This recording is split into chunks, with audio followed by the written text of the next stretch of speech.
welcome back to TribPreps. Late Friday night, it's a little earlier than 12:40. We're getting better. We continue to get better. Yes. Todd Sommerfeldt, sports editor, here with you. James Krause over here. Andrew Tucker over here. He's in Wisconsin tonight, even though he's a Winona guy. Off to a GET game. First, as we always do, welcome to our Friday night recap after another night of football. Week 5, we have some teams taking over some leads now. It's not so bunched up. But first, before we get to all that, I'll go over the scores. MVC tonight, Onalaska 36-35 over Logan. Holman 35-32 over Toma in 4 overtimes. Vikings get their first win. Central 44, Baraboo 15. Sparta 21-13 over Reedsburg. In the Cooley, Aquinas beats Black River 47-0. Westby 47-6 over Arcadia, so they're both still unbeaten heading into next week's showdown. West Salem 17-6 over Altoona. GET 30-12 over Viroqua. The Redhawks get their first win. First win conference, second win, right? Yeah, no, first win second win conference. Second conference? Okay. Bangor 39-6 over Brookwood. Cashin won by forfeit. Nacita wasn't able to play that game today, so they're both undefeated going into their game next week against each other. Melman 20-8 over Oliva Strum. Blair Taylor 28-6 over Augusta. Platteville 21-0 over Prairie du Chien. DeSoto 50-14 over Waniwak Center Weston. And then over Minnesota, Caledonia 54, Triton 7, Dover Iota 44, La Crescent 27. So there's our score list. We're going to start with my game tonight just because Onalaska did it again. You saw him do it last week. I saw him do it this week. The Hilltoppers got their first lead of the game with 2 minutes left, 2:09 to be exact. And it came on a 2-point conversion that gave them a 36-35 win over Logan. The entire game, it was all offense. The defenses couldn't get stops in this thing. Logan had the lead 5 times, and each time Onalaska would come back and tie it, except for the last time. Adam Skifton had a short touchdown run to get him within 35-34, and then they come out to go for the conversion, and Noah Chenault throws a pass to Michael McMahon, who catches it in the end zone to give them a win. Logan did have a chance at the end. They had a good drive. They got down to, I think, the 12 and attempted a 29-yard field goal.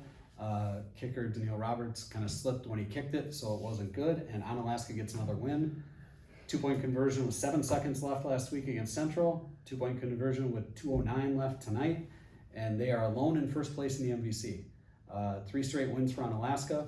Central knocking off Baraboo keeps the Hilltoppers as the only undefeated team. Boy, it really spoiled a good night for Logan. I had them with 394 total yards in this thing. Bradley Check at 188 rushing, passing touchdown, rushing touchdown. Johnny Lear 108 yards, 3 rushing touchdowns. But Adam Skifton passed for 204, 3 touchdowns. He also ran the last touchdown in. Was very calm when need be in this game, but so was Logan. I didn't think Logan would be able to run the ball like this. I had him with 255 rushing yards in the game.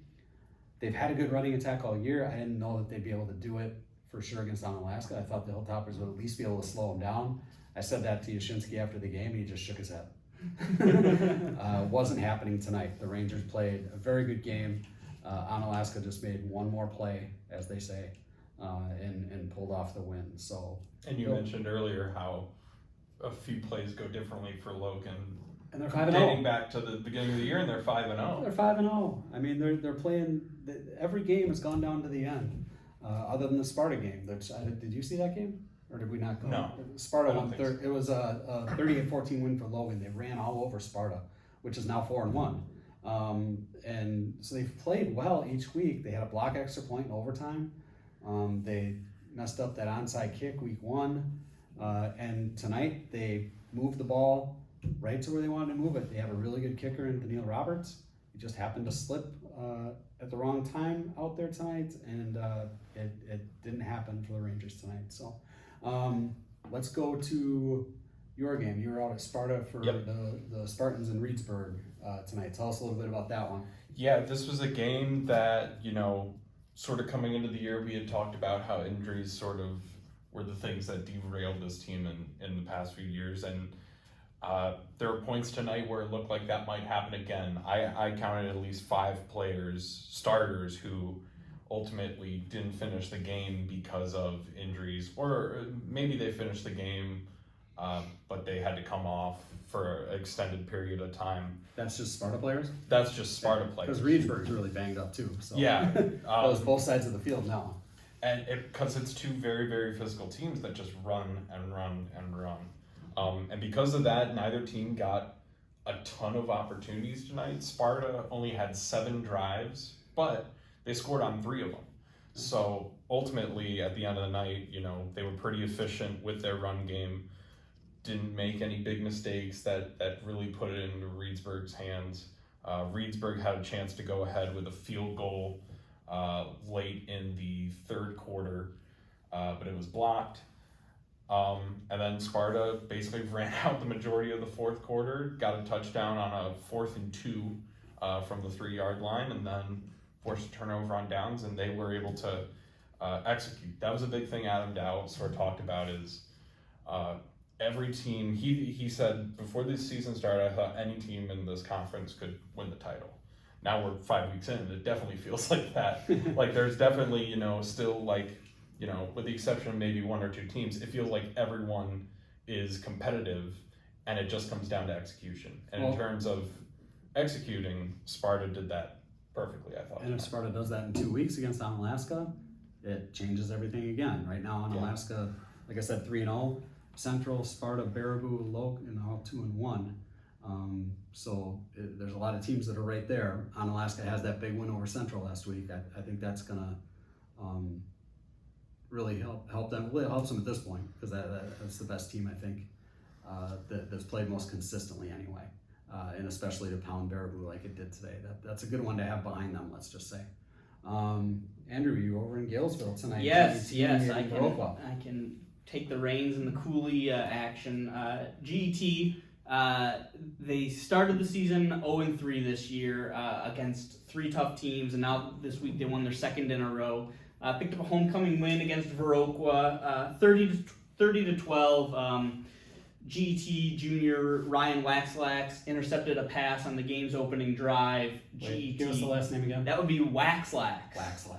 Ryan Waxlax. They were announcing it a lot. He had a pretty good game with that interception on the opening drive. GET takes the ball, moves down the field, rushes down the field with ease. Kyle Sealing punches in a touchdown, and it was sort of off to the races from there. GET picks up another touchdown early in the second quarter. Quarterback Ben Hansen punched in about a 1.5-yard rush. They're up 16-0 because they went for a pair of 2-point conversions and got them. And then they were up by multiple possessions the rest of the game. They were pretty content to just sort of run the ball and run the clock throughout the entirety of the game. So they, perhaps if they had run more of a hurry-up offensive style, they could have put up more than 30, but they had no reason to as they moved to 2-1 in a Cooley Conference that's shaping up to be pretty close. They're tied with West Salem now. They're tied with West Salem. Whoever... assuming both West Salem West Salem plays GET next week, so the winner of that game will be tied for 2nd with whoever loses the Westby Aquinas game, and if whoever wins that game slips up in one of their final games, I believe Aquinas has to play West Salem still. GET plays both Westby and West Salem still, so that Cooley is wide open. One slip up for one team or 2 teams, and the standings could change drastically. Good for GET to start putting together a winning streak right there. Let's see. In terms of observations of anything else, we have so many games next week that are going to be good. Seeing how everybody kind of took care of business tonight, like you said, that Westby Aquinas game out in Westby, huge one. Bangor Cashton and Bangor next week, 2 of the top 4 teams in the small division state rankings this week, playing each other. That's always a rivalry game anyways. And Holman, we'll see what this win can do. Last year they started 0-4 and won 5 straight. Got the first win tonight. It's going to be a lot harder to win 5 straight this year, I think. That goes without saying, but we'll see if they can do it. And I have to throw out Mitch Neubauer, Onalaska assistant coach, came up with that play on the 2-point conversion this week. Tommy Shinsky was very adamant that he get credit for that because he came up with a play earlier in the week. They got a couple reps with it later in the week, and just put it out there tonight and won a game with it. So congratulations to Mitch Bauer for coming up with that call. Any other observations? I think you nailed it. That next week is going to be a pretty big week. Yes. You mentioned the Bangor Cashton. You mentioned Cashton had a forfeit this week. I wonder how that sort of plays into what they do going into next week, where they basically essentially had a bye. Yeah. And Bangor, gets to keep in a rhythm. They played very well. And I don't think Bangor got beat up tonight by any means. No. So, and it's a rivalry game anyways, so those two would love nothing better than to beat the other. That's for sure. And they've had a good rivalry the last few years after being one-sided for a long time. So Cashton's right back up there on top. So, all right, that takes care of us tonight. All these games we talked about, we have stories, we'll have videos, photos, all that stuff, lacrossetribune.com. We have write-ups on every one of these games from tonight, plus all the games we are at. So you can find all that at lacrossetribune.com. And we will be back next Friday night to talk about some really big games and see where we go from there. So thanks for joining us. Appreciate it.